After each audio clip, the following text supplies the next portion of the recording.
in a tuple. Tuples could not be simpler syntax, just open parentheses, not 9, open parentheses, and then just all the types of things you want in here. So I'm going to return a double question mark. That's my result.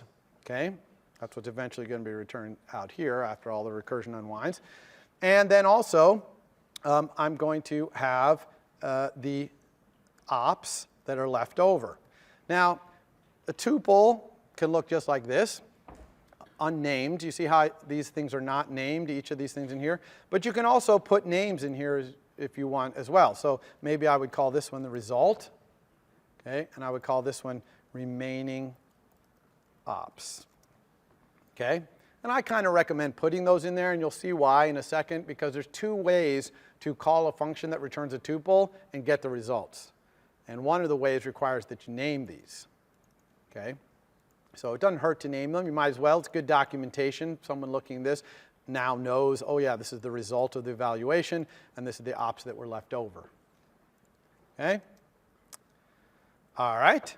So let's dive in here. The first line of code I'm going to put in this recursive function is the failure line of code, which is return nil ops. Okay? So if I fail, okay, I'm going to try and do my best in here to evaluate these ops you passed me. But if I fail, I'm just going to return my result of nil. Okay? And that's going to be my default, is to return nil. So now I know I failed. So if I run out of operands or I run out of stack, can't find it, for example, it's just going to fall out here and return nil. Okay? So that's good. So what do I need to do here? Well, first thing is I need to make sure I have some ops. So I'm going to check to see if the ops is not empty. Okay? If you've handed me a stack of no ops to evaluate, I can't do that. So I'm just going to return nil. Okay? So that's the very first thing. I've got to make sure I have some ops to work with. Now I'm going to grab the first op off the stack. So in this example, I'm going to grab that x off of here. Okay? I'm going to do that. I'm going to try to do that by saying let op equal ops. Okay? Ops is this argument right here. Okay? That's the ops you told me to work on. And we know how to remove last. Remember removed last from last time? Removes the last thing off an array. And when we are trying to make an array look like a stack, that's how we do it. Okay? We push things by putting these on the end of the array. We pop things by pulling it out. But you can see I got an error there. And it's very important to understand why I have an error here. Okay? So I'm going to click on it. We're going to read what it says. It says immutable value of type array of op only has a mutating member named remove last. Okay, well this is kind of a formal way of saying you can't do remove last on ops because ops is immutable. It's read only. You cannot mutate it. You cannot change it. Okay, why is ops read only? Well, there's two things to think about here. One is when you pass arguments into functions, unless it's a class that you're passing, unless you're passing an instance of a class, the thing you pass is copied. Okay? It's very important to understand that. That's passed by value. You're used to it in other languages. Most languages do this. Passed by value. Arrays and dictionaries are not classes. They're not classes in Swift. They're structs, you know, like a C struct. Okay? Arrays and dictionaries are structs. Structs in Swift look a lot like classes. They have functions. They can even have properties that have storage. They're almost identical to a class, really. The only two huge differences between structs and classes, one is that classes can have inheritance and structs cannot. Okay? But number two is that structs are passed by value and classes are passed by reference. Okay? Very important that you understand that distinction. So structs are usually only used for basic, you know, components like arrays and dictionaries. Even doubles and ints are structs in Swift. Okay? And that's great because that means doubles and ints can have functions on them and things like that, which we'll see as the quarter goes by. But those things are all passed by value. So that's the first thing to understand is that this ops, when I call evaluate, whatever array of ops I pass to it is going to be copied. Okay? The second thing to understand here is that there's kind of an implicit let in front of all things you pass. In other words, they're read-only. Make sense? And a read-only array can't be mutated. You can't append things to it. You can't remove things from it because it's read-only. Now, I can actually put the word var here. Okay? If I put the word var here, then ops inside here, look, no error. Ops is a mutable array. It's still a copy, though. So they copied it and made it mutable. And now, inside here, I have a mutable copy to work with. Now, I'm not a big fan of doing that, okay, of putting var up here. I think it's a little confusing for readers of the code to understand exactly what's going on there. So I'm not going to do that. Instead, I'm going to make a local variable here, which I'm going to call remaining ops. And I'm going to set it equal to ops. Now, when you set equals like this, that copies it if it's not a class. Classes are all by reference, exactly what you would think. But anything else, structs or enums or anything else, when you do equals here, this is actually going to make a copy of this and put it in here. And since it's a var, it's going to be mutable. Okay? So now I have a mutable array of ops, and now I can say remaining ops, remove the last one. And now I truly do have the remaining ops. I've removed the first thing in there. Okay, everyone understand that little tidbit there? Yeah. So there's like a unseen let in front of the ops. Yeah. Why isn't that let in front of doubles and like ints or strings? It is. So the question is, why is there not kind of an unseen let in front of all arguments? Pretty much all arguments to functions kind of have that unseen let in there. They're all read-only. Okay? So, and you could put var in front of any one and turn it into a mutable copy of it that you could use locally. But you can only use it locally. It's not that great a thing. Okay? Now, there is a way to pass by value things back out, but I'm not even going to talk about that. Okay? You can read about it. It's this in-out thing. I'm not even going to talk about it. I really think it's better to stay within the value, pass by value and pass by reference parameters. I think we get more readable code that way. But there is a way I'm not going to talk about to do in-out, basically, parameters that go in-out. Yeah. Is there any way to pass by reference? Because if ops were a huge array, we just copied it 3 times. Yeah, that's what I've just said. There is a way to pass it kind of by reference, in-out. You know, you pass it in, you modify it, and then it'll come back out when it's done at the end. So that's kind of like by reference. But the other thing you said is, oh, this is terrible. I'm making 3 copies of that dang thing. This must be super slow. And the answer is no. Swift is super smart about not actually copying it until you actually make a change to it.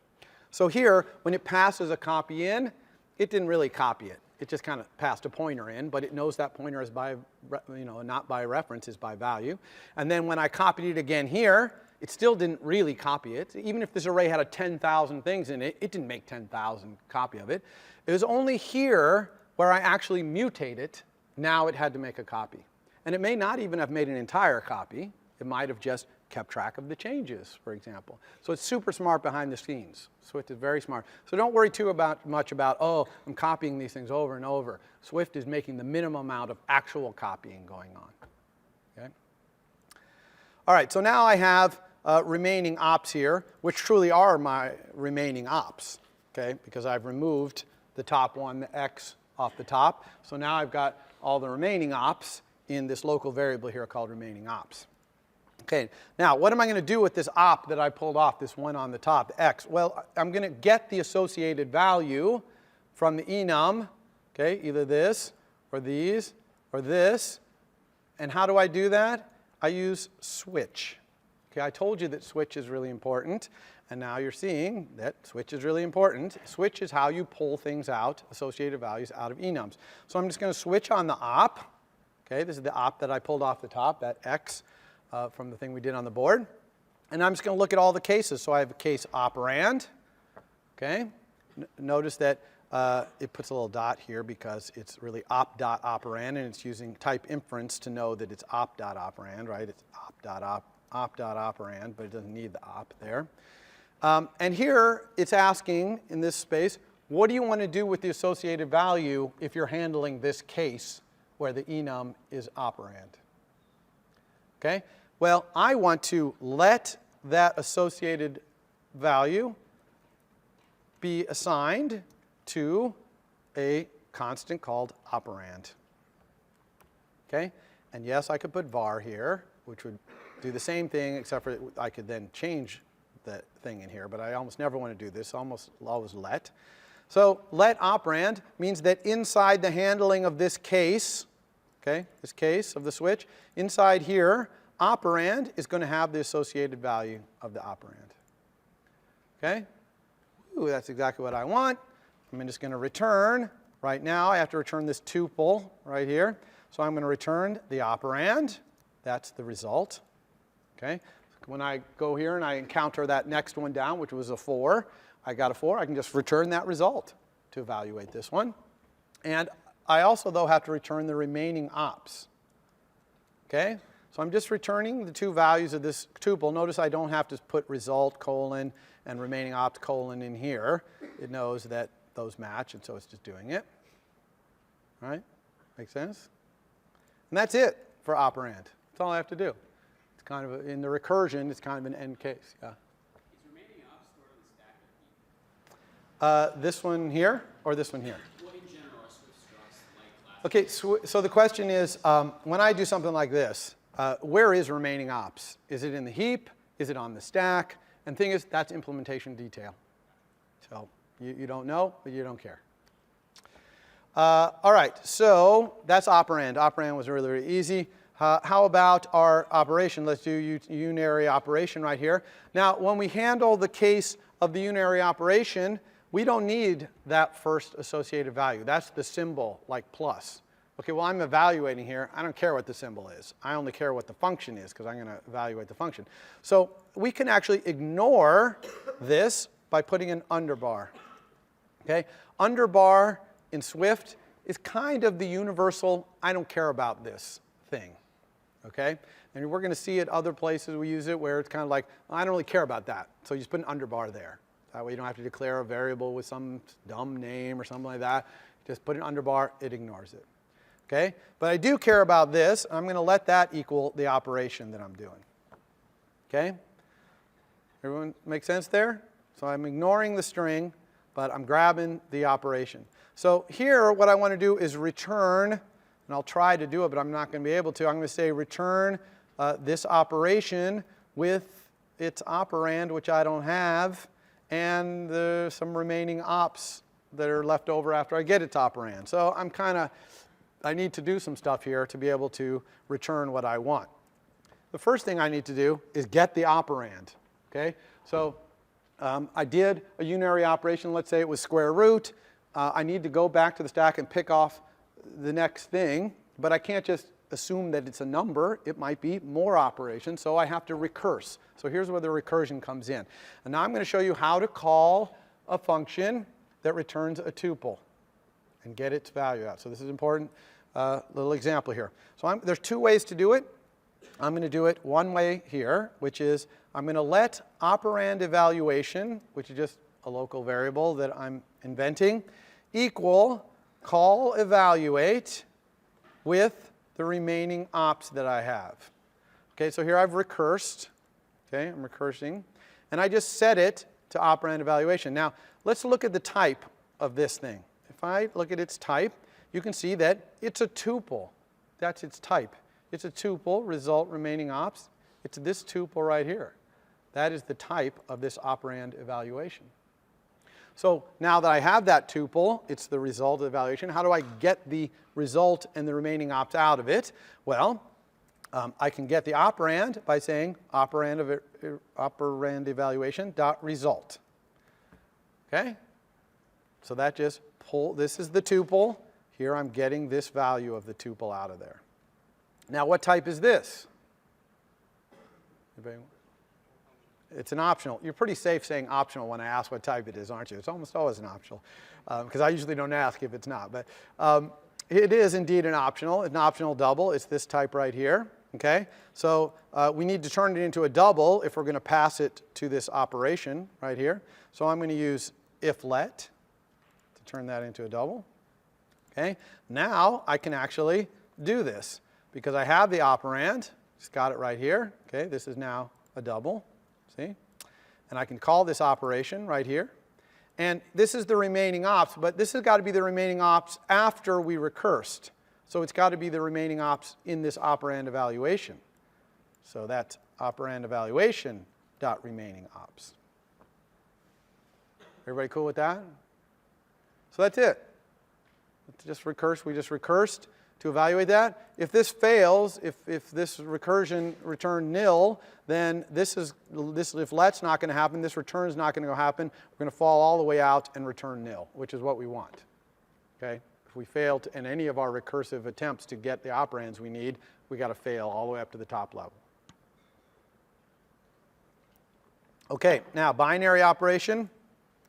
Also, okay, let's do, yeah, binary here, case, binary. Obviously, same exact thing here. We don't care about that. And here we're going to let operation.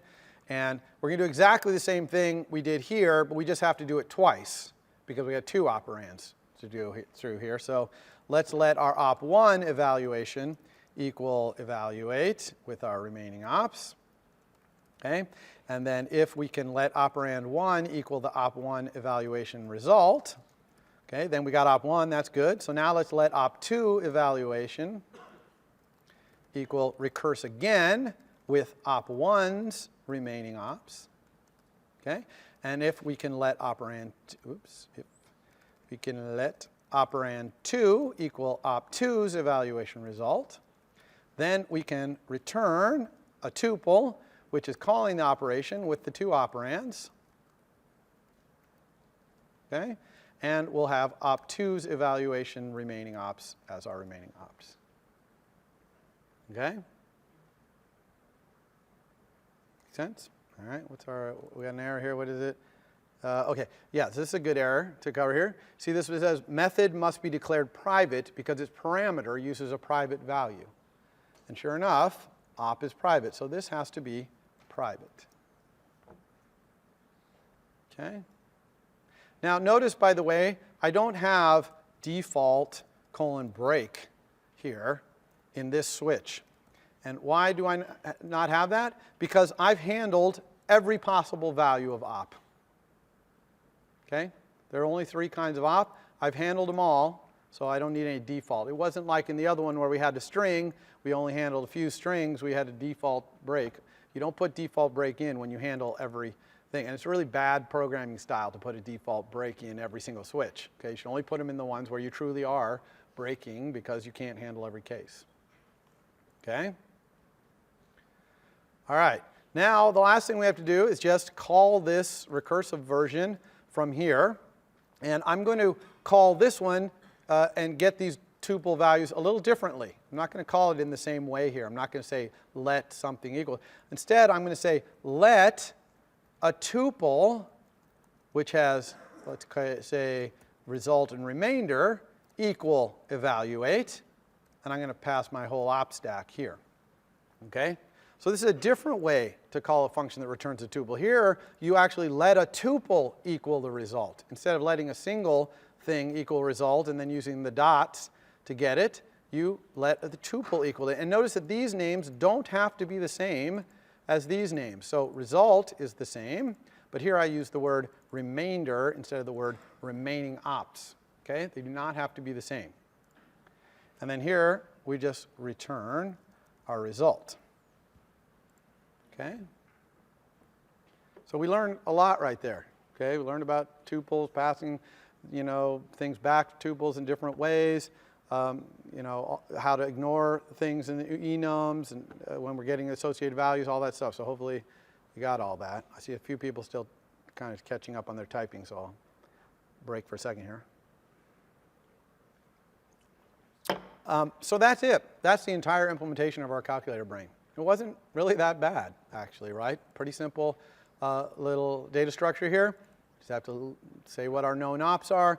You have this recursion, which, actually is quite simple, powerful code. If you're not comfortable with recursion, I can see how it might be a little bit disturbing, but go stare at it for a while and you'll get it, how it works. Okay?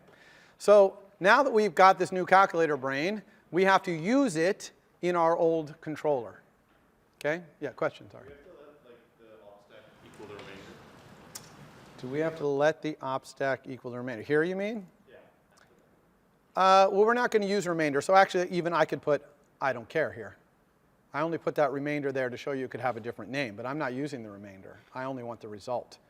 You see? Won't the op stack contain what was previously in it before you evaluated? Yes, the op stack will be unaffected by this because the op stack is an array. Arrays are passed by value, so a copy of it gets passed into here. So this would be untouched, and which is what I want. I don't want evaluate to consume my op stack. I want to be able to call evaluate over and over and over, okay? Especially if I, let's say, introduced variable operands. Hint, that's what your homework's going to be.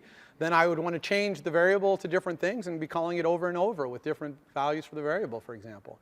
And then maybe next week, I could have an assignment where I'm going to make you graph such a thing, which I'm going to do, okay?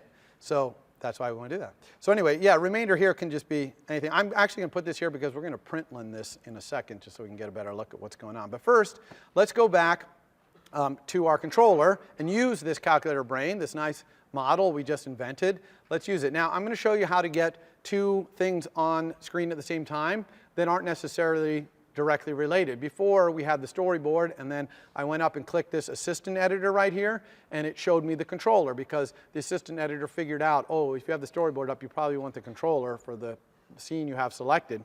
But here it's like, oh, I don't know what to show you. So I'm going to show you a different way to get something in here.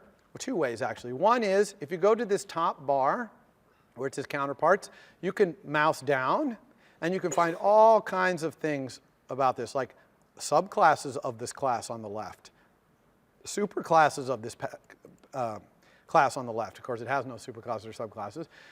But other things it includes or included by it, you can also just manually go, and we could go over here, for example, and find our view controller and load it up that way. But I'm going to show you a different way than doing that, which is to go over here to your navigator. If you hold down Option and press on a file, like view controller, it will appear on the right. Okay? So Option clicking in here is another good way to put things on the right. Okay? So now here we have our calculator brain on the left, and we have our controller on the right. We are going to rip out all of the stuff in our controller that had to do with being a calculator. Okay? So that's all this stuff right in here. Okay? All this calculating stuff. We don't need any of this because those were only called from there. Okay, so our controller is getting quite simple. Our controller hardly has anything left in it, and that's because the UI only needs this to be controlled. Okay? We also don't need our operand stack because the brain is going to do that. However, we do need a new instance variable here, which is the calculator brain. Okay? And I'm just going to create one like that. This is extremely common. Okay? This is the green arrow that goes from the controller to the model. Remember that in our MVC talk that I did last time, I said that the controller has a green arrow to the model. It can talk to it all at once, say anything at once. This is essentially that green arrow. This is our model right here, and this is the controller. This is how the controller talks to it through this thing we call brain. Okay, you can call it anything you want. And of course, this might be a much more complicated green arrow. It might be a network database that it's connecting to get the data. Okay? But in our case, it's this very simple little brain. Okay, so now we don't need this either down here. This is where we're appending onto the op stack and printing it out, so we don't need that. But we do need in enter to push the operand onto the stack. Okay, so here I'm just going to say that I'm just going to say brain.pushOperand our display value. Okay. That's the main thing I need to do is just do that. One thing, though, is I also need to update my display. Because when I push this operand, that's going to change the brain. I need to call that evaluate, right? And get the value. So I could call evaluate here, but actually I'm going to go back to my brain, and I'm going to change push operand to return the result of evaluating. Typing today. From internally, so I'm going to return evaluate here, so that every time you push an operand, it'll just return the evaluation. Now, one could argue whether this is the best thing to do, because you might not be interested in the result of evaluating that right now, but it kind of feels to me kind of good, and there's not going to be that many things on the stack. You're not going to usually have calculator brain have 1,000 operations and operands, although you could, but you're not usually going to, so it's probably not a performance issue to have it just return this. And it'll make caller's code look a little simpler. And if they don't want this return value, then they can just ignore it. They don't have to use it. But I am going to use it. So when I push this operand right here, I'm going to if let the result equal that, okay, because it's an optional. And if it's not nil, then I'm going to set the display value to the result. So in other words, every time I push an operand, I'm going to up my display value with the evaluation. Make sense? Okay, what if this comes back nil? So I push something on. This is not going to happen probably with push operand, but it might. After your homework, it might. So what if I push it and it comes back nil? Well, now I'm kind of stuck. Okay? This is why in your homework assignment I suggested, wow, wouldn't it be cool if display value took an optional? Right? If display value took and returned an optional, you could put something sensible in the display when you had something that couldn't be evaluated. So in assignment 2, making display value into an optional is going to be a required task. So you might as well do it for homework 1, because you're going to have to do it for homework 2 anyway. Okay? Just wanted to give you more time because I didn't really teach you the things about number formatter and stuff in time for assignment 1, but it's going to be required. And that's because the best I can do here is maybe say display value equals 0. That's really lame, but that's the best I can do. I really want to say display value is nil. Okay? I really just want to set display value equal to the result of this. And I want to have nil, clear out my display. Or in assignment 2, extra credit, maybe it puts an error message in my display. Now that's extra credit, but that would be even better things to put there. Okay? But same thing for performing the operation. Here's our operation right here. And I'm just going to say if I can let the result equal brain's perform operation of the operation that I got off the button, then I'm going to let my display value equal that result. Otherwise, I'm going to do the very lame thing of saying display value equals, value equals 0. Okay? People understand why that's kind of lame? Right? Okay. So that's it. Look at how simple our controller is here. It has almost no code in it. Okay? And that's really, iOS is great about that. It really is pretty good about making so you can build your UI mostly graphically so that there's very little code to control what's going on. And then even our model, which is a pretty powerful calculator right now, we could add as many functions as we wanted to it, just with one-liners here, and it would be capable of evaluating any series of them that's evaluatable. And it's also set up to do your homework, okay, which is to add those variables, to be able to push operands that are variables. The other thing your homework is going to ask you to do is to draw this, okay, the contents of it in a human-readable form, using infix notation like this, with parentheses when necessary, things like that. And that's going to be a lot easier here too, because you can use recursion to build this as well. Okay? So that's the main 2 things of your homework. That's what they are. All right. So let's see if we broke anything here. All right. So we're going to go up here and run. See if this all still works. Our UI has not changed. You notice I never even opened the storyboard here. Didn't even open the storyboard. Okay? All these changes were pushing things out of the controller into the model. Okay? The communication between the controller and the view has not changed here. So hopefully this is going to work. Let's try 85. Our number entering is still working in our controller. That's good. Enter. Okay, it still says 85. That's good. How about 41 plus? Oh, seems to actually be working. Square root. That's also working. 9 times. Excellent. That's working. Now, what if we do something that's not evaluatable? I'm going to press times a whole bunch of times, right? Times, oh, times 0. See, that's not really great feedback, okay? But it's not really 0, but it's not good either. So your homework is going to be printing out what's on the stack in a nice form, so you'll be able to see that you have times, times, times, times, times, and it's going to equal a blank display, and that's going to make sense that it's blank. Okay? All right. Now, I want to do one other thing here.